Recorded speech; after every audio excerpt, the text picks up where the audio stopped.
sinking of the Titanic in 1912 had sent a shockwave around the world.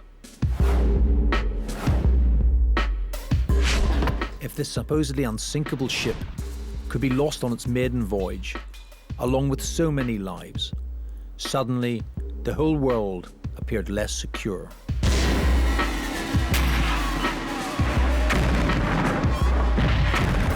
Few could have predicted the carnage that was to follow, with war and hardship on a scale never previously imagined. Soon, loss of life at sea would become commonplace as warships grew in size and power, and merchant ships became the target of choice for both sides. Maritime tragedies to rival the death toll of the Titanic began to fill the pages of history. But for Harland and Wolff, the company that built the Titanic, war brought opportunity. Visionary leadership allowed the company not only to survive, it actually prospered during the worst ravages of the war. The tonnage lost in the massive battles at sea had to be replaced, and it was the shipyard at Queen's Island that stepped up to the mark.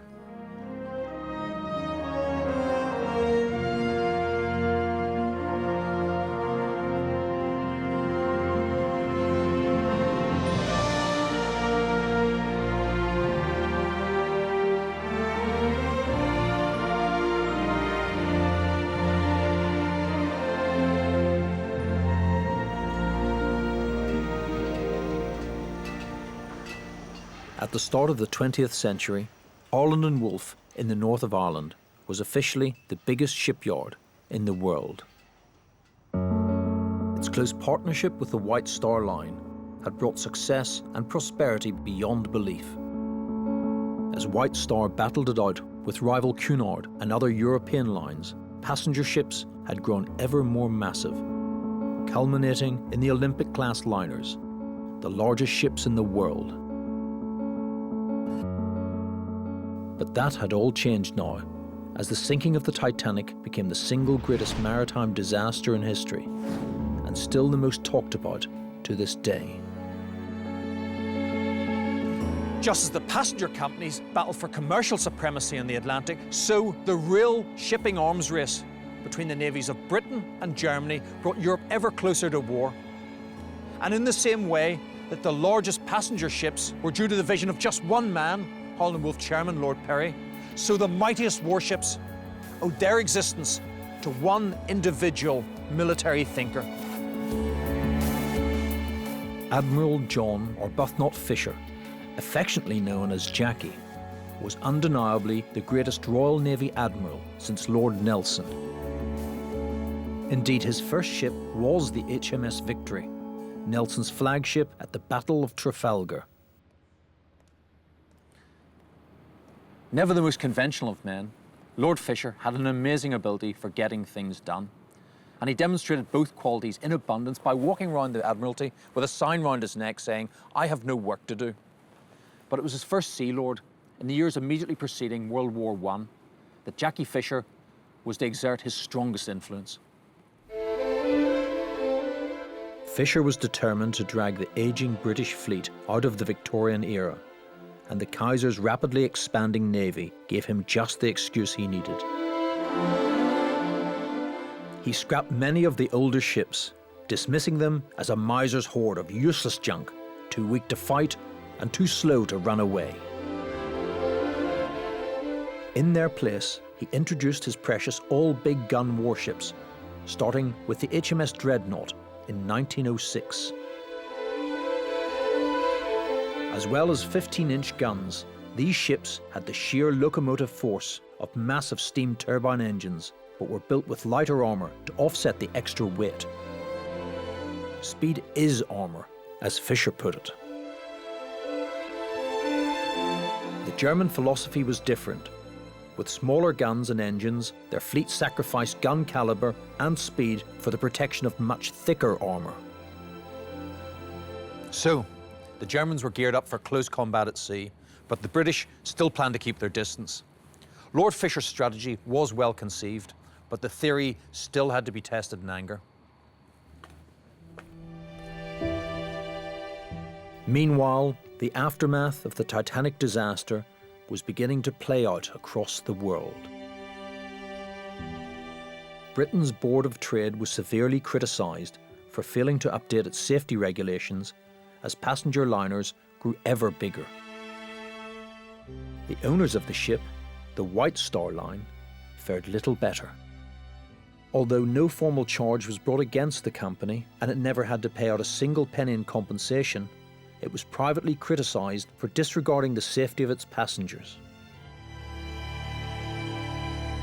Chairman J. Bruce Ismay, branded a coward for taking a place in a lifeboat, was forced to resign. It was the beginning of the end for the White Star Line. For Harland and Wolff, there was surprisingly little negative effect, at least financially. Cleared of any blame, even praise for its workmanship, the shipyard still received payment for the Titanic.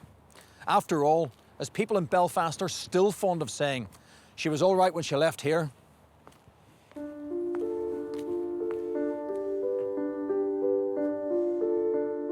All ships, new and old, had to comply with updated safety rules, and ironically, it was the island men who would carry out many of the necessary alterations. The first of the Titanic's sister ships, the Olympic, returned to Belfast for a substantial refit, and by the end of the year in which the Titanic sank, Harland and Wolff's profits had actually increased.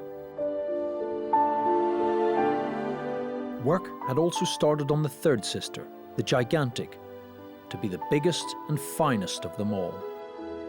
But the public now had less of an appetite for such self-aggrandizing names, and it was quietly changed to the more regal-sounding RMS Britannic. But the events that were to follow meant that she would never sail as a passenger ship.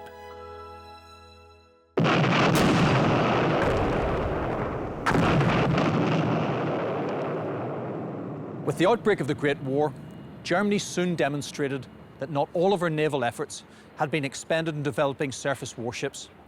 They had a new breed of craft, one that would prove even more deadly in this conflict and the next. Its name, of course, was the U-boat.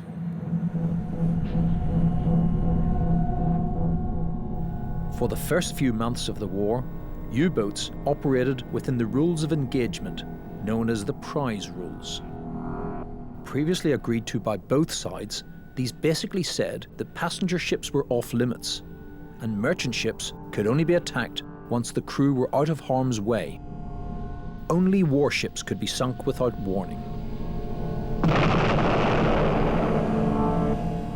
But these had been laid down during more civilized times, the era of sailing ships, and Lord Fisher had foreseen that applying them to submarines would be pointless. There is nothing a submarine can do except sink or capture, he argued. What if the Germans were to use submarines against commerce without restriction? The response of the First Lord of the Admiralty, Winston Churchill, was as dismissive as it was wrong. He simply refused to countenance that any civilized nation could sink to such low treachery. But before long, Lord Fisher's premonition came true, and merchant ships became the U-boat's primary target. As the conflict escalated, Churchill lost no time in calling upon the full resources of the world's finest shipbuilders. He immediately ordered a fleet of battleships from Harland and Wolff. This might have seemed optimistic, given that the yard hadn't built a warship in more than 30 years. But then, this was to be no ordinary fleet. What Churchill wanted was a flotilla of fakes. 10 cargo ships converted to look like battleships, each a copy of a real warship. The purpose of this so-called Special Service Squadron was, in his words, to confuse and mystify the enemy, to baffle and distract from the enterprise of his submarines.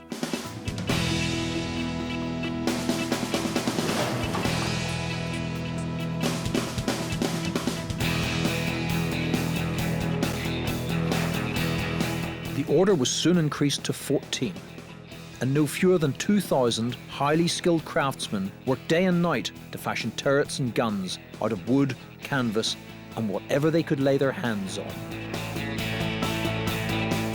The entire conversion from merchant vessels to battleships took just 10 weeks, and the results, frankly, rubbish.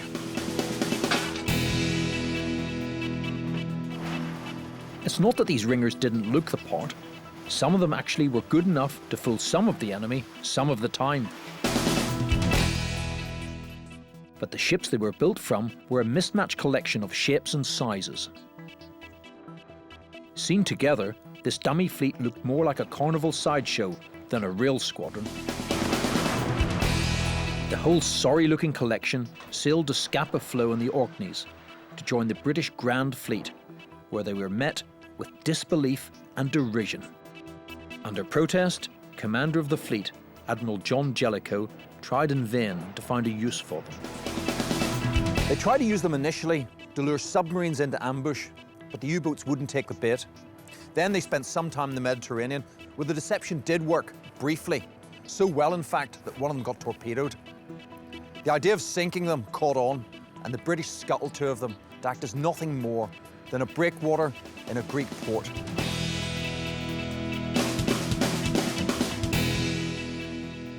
A few did successfully transport troops and supplies, but then they probably could have done this perfectly well without their cunning disguise, a sheep in wolves' clothing. By the middle of 1915, no one could find a practical use for the remaining fakes, and most returned to Belfast to be restored to their former glory.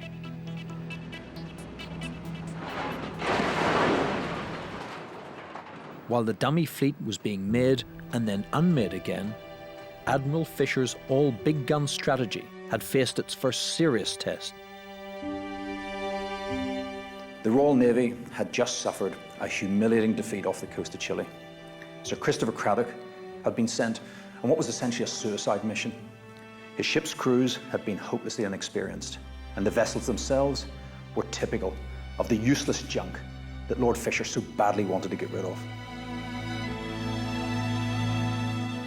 In the Battle of Coronel, as it was called, this near-obsolete squadron was sent to attack some of Germany's finest battle cruisers, led by Admiral von Spee. The German ships, especially the two battle cruisers called the Scharnhorst and the Gneisenau, had superior speed and guns and stayed beyond the reach of enemy fire.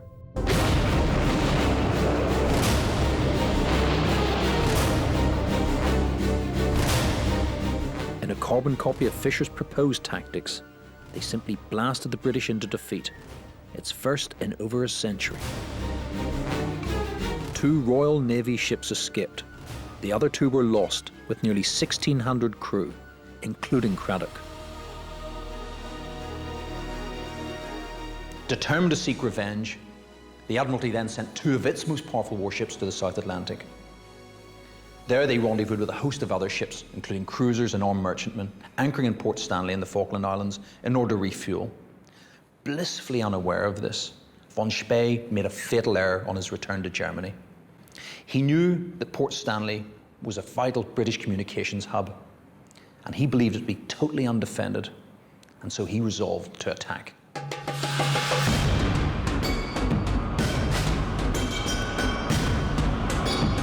The Germans sailed right into the impressive British squadron, which opened fire with all its might.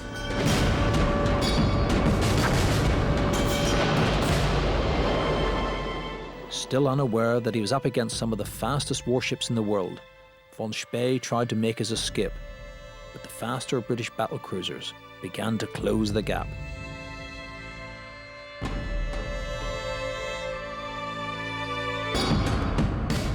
Von Spee bravely turned his 2 most powerful ships, the Scharnhorst and the Gneisenau, to face the fight, hoping his smaller vessels might escape, but it was no use. After a long-range battle lasting 4 hours, the 2 German battlecruisers were sunk, and the British went on to hunt down the rest. Revenge for the defeat at Coronel was complete, and Fisher was triumphant that his strategy had been vindicated. Fueled by this success, 3 more giant battleships were ordered to bolster the Royal Navy, and the largest of these would be built in Belfast. Before that could begin, however, Churchill had instigated a crash program at Harland and Wolff. The first task was to design and build a series of monitors, heavily armed, shallow draft boats used for coastal bombardment. This is the M33 Minerva, one of the very monitors ordered by Fisher and Churchill in 1915, and one of only 2 British warships from the Great War still around today, which is quite an achievement considering she was such a rush job. She was ordered in March, launched in May, and went into action in June, just 3 months from start to finish. Her first action was to support the British landings during the failing and ultimately disastrous Gallipoli campaign. The objective was to conquer the Ottoman capital of Istanbul, Constantinople as it was then, providing a safe passage through the strategically valuable Dardanelles Straits. In a series of battles fought over the best part of a year, British, French, Australian and New Zealand allies were defeated time and time again by Turkish forces under German command. Lord Fisher was against the campaign from the start, but he kept uncharacteristically silent, even as Churchill planned the naval expedition. It's only when the invasion started to go wrong, he broke his silence and openly voiced his objections. But when these were ignored by the Admiralty, Admiral Jackie Fisher dramatically tendered his resignation as First Sea Lord, despite urgent pleas from Churchill and the press. Both sides at Gallipoli suffered casualties in excess of 250,000 before the Allied forces were eventually compelled to withdraw, having achieved precisely nothing. A resounding disaster for Britain, Gallipoli also cost Churchill his position as First Lord of the Admiralty. From his lofty position as one of the top 3 commanders in the Royal Navy, Winston Churchill, the British bulldog, who would go on to lead Britain twice as Prime Minister, immediately volunteered for army duty and went off to serve in the trenches of the Western Front. Today it would be like Dick Cheney or Donald Rumsfeld being sacked and a week later find themselves, rifle in hand, on the streets of Basra. As for the M33 Monitor herself, it wouldn't be fair to let Harland and Wolff take all the credit for this particular ship. By this time, the world's largest shipyard had become so busy that it had to subcontract some of the work out to the world's 2nd largest shipyard. And for that, you had to go all the way to Belfast. It's hard to believe, but at the height of its success, Harland and Wolff's main rival was right next door in the north bank of the Lagan. Workman Clark was known locally as the Wee Yard, but at its peak, it employed more than 12,000 men.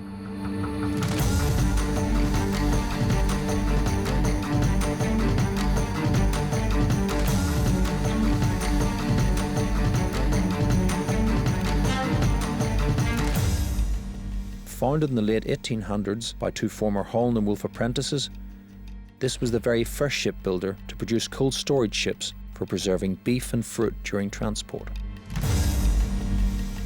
While it never built anything quite as glamorous as the mighty Olympics, what's incredible is that on 2 separate occasions, Workman Clark actually produced more annual shipping tonnage than its more famous counterpart across the river.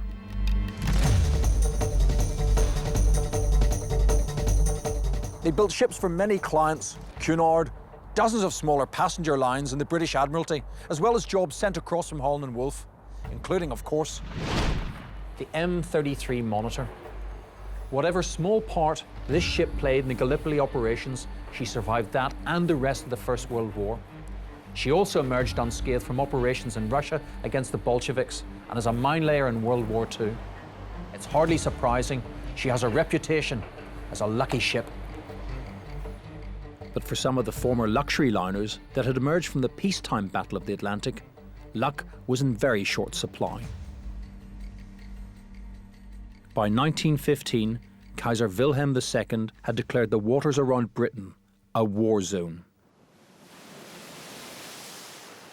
Any ship found there faced sinking without warning, and Cunard's flagship, the RMS Lusitania, was to become one of the heaviest casualties of this unrestricted U-boat warfare. Having left New York's Pier 54 on the 1st of May 1915, the Lusitania was just off the south coast of Ireland, near Kinsale, en route to its first port of call in Queenstown. Her first-class passenger list read like a who's who of British and American society, and of the nearly 2,000 people on board, 129 were children.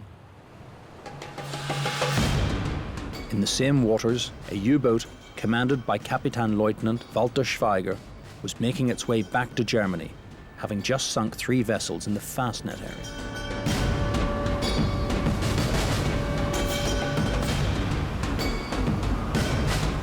Low on fuel, and with only 3 torpedoes left, it was pure chance that brought the Lusitania into the U-boat's sights.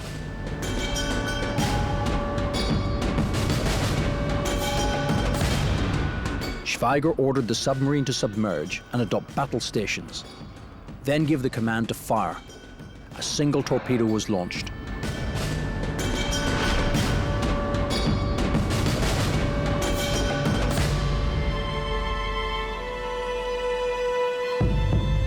"18 minutes later, the ship was gone.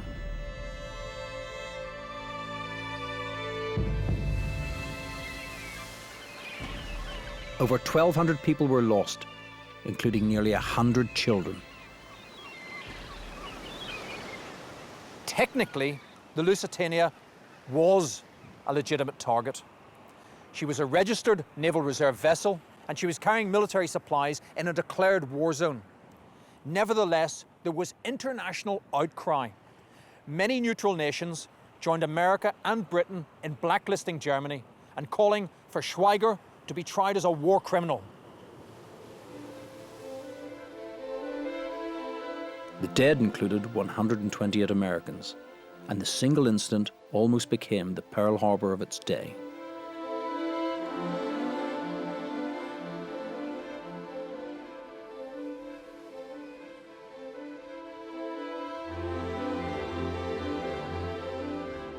United States President Woodrow Wilson showed either remarkable restraint or utter cowardice, depending on your point of view, by responding with a formal protest rather than a declaration of war. Despite the threat from America, the chief of the German naval staff wanted to intensify the U-boat campaign, promising, quite realistically, a collapse of the British fleet within 6 months before any US intervention could take effect. For the first time, U-boats began sinking ships faster than they could be built, and if this had continued, the outcome of World War I might have been very different. Shortly after the Lusitania, again off the old head of Kinsale, a German U-boat sank the Harland and Wolff built SS Arabic without warning and taking 44 lives. Once again, Germany received sharp riposte from America and, fearing the consequences, decided on a more cautious response.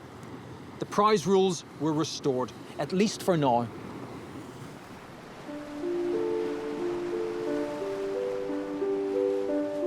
The third of the Olympic trio, now renamed the Britannic, was no less unfortunate.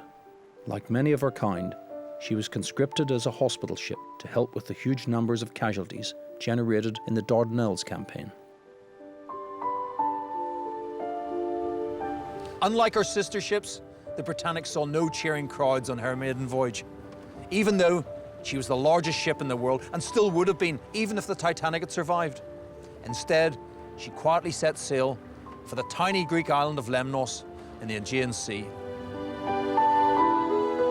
Britannic may even have seen her sister ship there, also stripped of her finery and commissioned as a troop carrier. While the Olympic brought as many as 7,000 soldiers at a time to the fight, Britannic's job was to bring home the sick and wounded, taking 3,300 on her first trip back to England. Less than a year later, on just her 6th voyage, she was steaming down the narrow channel between mainland Greece and the island of Kea, with more than 1,000 crew and medical staff on board. At 8 a.m, the bulkhead doors had been opened as the staff were changing shifts. A few minutes later, Britannic was rocked by a huge explosion, struck either by a mine or a torpedo. Violet Jessup was a nurse's aide aboard the ship. Suddenly, there was a dull, deafening roar. 2 lifeboats were launched whilst the ship was still moving, with Violet Jessup in one of them. But as the boats were being lowered, they were sucked into the still turning propellers and shredded to pieces. Unable to swim, she narrowly avoided death by jumping from the lifeboat, and so lived to tell the tale of the sinking of the Britannic. All the deck machinery fell into the sea like a child's toys. Then, she took a fearful plunge, her stern rearing hundreds of feet into the air until, with a final roar, she disappeared into the depths, the noise resounding through the water with undreamt of violence. In less than an hour, having never carried a single fare-paying passenger, the second of White Star's ill-fated Olympic-class liners lay at the bottom of the sea. Fortunately, most people on board survived, but for Violet Jessup, it must have been a frighteningly familiar experience, because she had been a stewardess on board the Olympic under Captain Smith when it had collided with HMS Hawke in 1911, causing severe damage to both ships. And incredibly, she had been a stewardess on board the Titanic on its maiden voyage, making her the only person to survive all 3 catastrophes. Back in Belfast, work was now well underway on the first major warship to be built there. In May 1915, the island men had begun laying down the keel of HMS Glorious, a large flagship battle cruiser equipped with 4 15-inch guns, but classed as a light cruiser due to her relatively thin armour.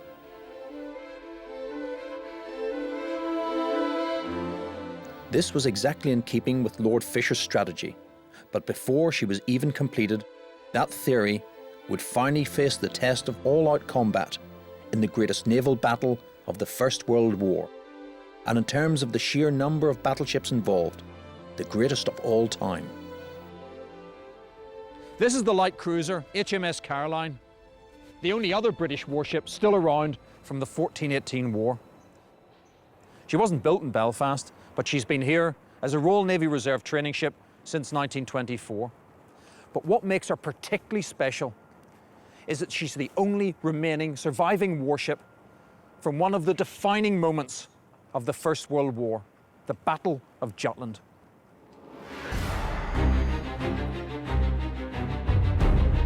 In May 1916, Admiral Reinhard Scheer, commander of the German fleet, decided on the incredibly risky strategy of trying to lure a small part of the British fleet out into the North Sea, namely the squadron of battle cruisers commanded by Admiral Sir David Beatty. The plan was to use Beatty's equivalent on the German side, the battlecruiser squadron, led by Admiral von Hipper, as bait. Once Beatty had been lured sufficiently far from his home base, Scheer would turn up with the entire German high seas fleet and obliterate them. What the Germans didn't know was that as von Scheer and Hipper planned all this by radio, the British had been listening in and had decoded some of their messages. With Admiral Sir John Jellicoe at the helm, the entire British Grand Fleet was already underway hours before the Germans had even left port. So, the British had the biggest guns and the fastest warships. They also had a proven strategy, and this time, the element of surprise. So what could possibly go wrong? Well, nothing at first. Beatty's battlecruisers played their part perfectly. His ship sailed out from Scotland to chase Hipper's squadron, which then started retreating towards Scheer's waiting fleet. Instead of continuing to chase them into the trap, as the Germans expected, Beatty veered north, forcing the entire German navy to follow them right into the British Grand Fleet, turning the tables on the enemy as the hunter became the hunted. But along the way, the impetuous Beatty lost the advantage of his bigger guns by attacking the Germans at too close a range.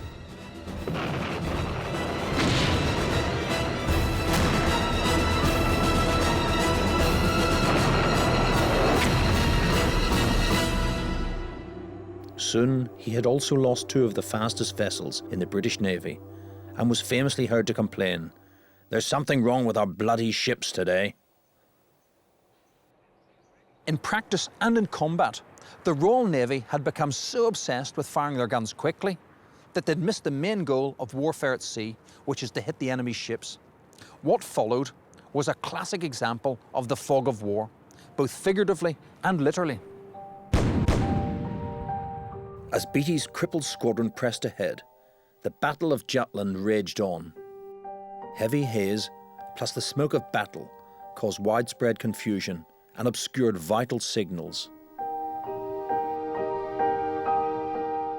Through miscommunication from Beattie and plain bad intelligence, Jellicoe basically got lost and ended up too close to the enemy, again losing his key advantage.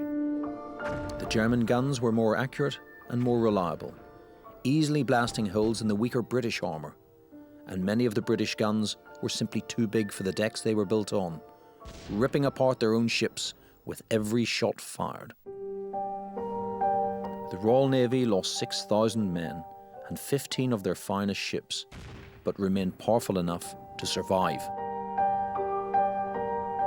The German side was hit hard too, and von Scheer only escaped with the remainder of his fleet under the cover of night.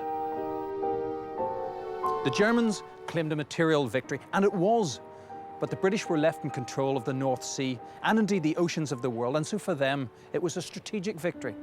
But in reality, the result of the Battle of Jutland was a decisive dead heat. Many lessons were learned on both sides, not least of which was the importance of effective armour. For HMS Glorious, still unfinished at Harland and Wolff, it was too late. Jackie Fisher's design flaws were already built in, and the consequences would reach all the way into the next World War. But the immediate effect for both Britain and Germany was a realisation that this type of warfare was far too costly. From then on, the war at sea would concentrate almost exclusively on a Garda course, crippling supply lines by attacking merchant ships.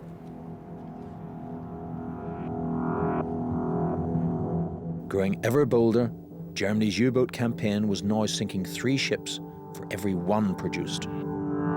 Ironically, it was this fact that would ensure Harland and Wolff's success through these most difficult of times. Lord Pirrie had realised that the heavy losses at sea would have to be replaced, and initiated a massive expansion programme to accommodate a surge in production. Many of Harland and Wolff's rivals diluted their workforce with unskilled labour, leading to friction over wages. But Pirrie stubbornly maintained the high standards of his excellent men, keeping them keen with bonuses and overtime.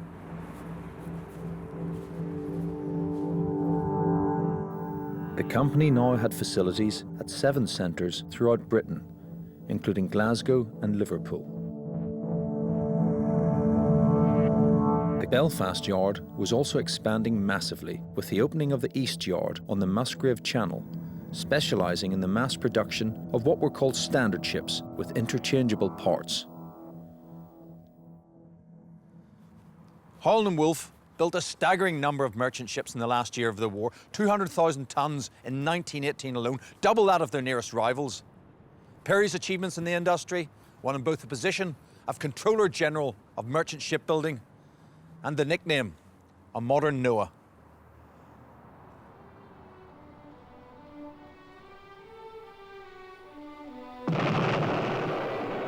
Shortly before the war ended, the last of Pirrie's Olympic liners had her chance to avenge the loss of her sister at the hands of the Germans.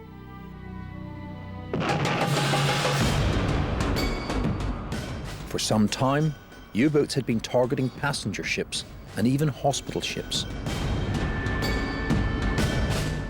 When Germany issued a declaration making its unrestricted U-boat campaign official, it was the last straw for America, who entered the war on the 16th of April, 1917. Just 2 days earlier, the Olympic had re-entered service after being given a dazzle paint job and fitted with anti-submarine guns. She was given the job of carrying American troops to Europe, and on the 22nd of these voyages, as she entered the declared war zone of British waters, she spotted the German submarine, U-103.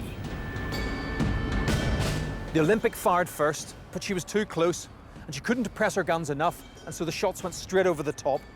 The U-boat responded by firing a torpedo, but that missed, and so the captain of the Olympic took it upon himself to ram the enemy submarine, cutting it clean in two. As a result, the Olympic became the only known merchant vessel to sink an enemy warship in the First World War. But if Harland and Wolff's former passenger liner was a resounding success in war, the same could hardly be said of its purpose-built battlecruiser, HMS Glorious. HMS Glorious only saw action once during this war. On the 17th of November 1917, along with HMS Courageous, she took part in a major operation off Heligoland Bight against German forces involved in minesweeping operations in order to clear a path for their all-important U-boats. The ships may have been called Glorious and Courageous, but the engagement was neither. Visibility was poor, and the waters were littered with mines belonging to both countries, although neither side was sure of their exact locations. Amid a haze of confusion, the British ships fired literally hundreds of shells, but managed to hit little more than a passing boy. In fairness, the Germans hadn't done that much damage either, but HMS Glorious had suffered from some heavy self-inflicted wounds. The repeated firing of her 15-inch guns had ripped through the deck and caused some serious structural damage. Admiral Fisher's design flaw had struck again. For this reason, Glorious was mothballed at the end of the war, but not before she'd had the good fortune to be present on the 21st of November 1918 to witness the surrender of the German High Seas Fleet. The Great War was finally over, and with it, the age of the great sea battles. The U-boat had proven itself against the vital merchant ships and would do so again. But this war brought a new technology, one that would take the conflict from the sea to the sky.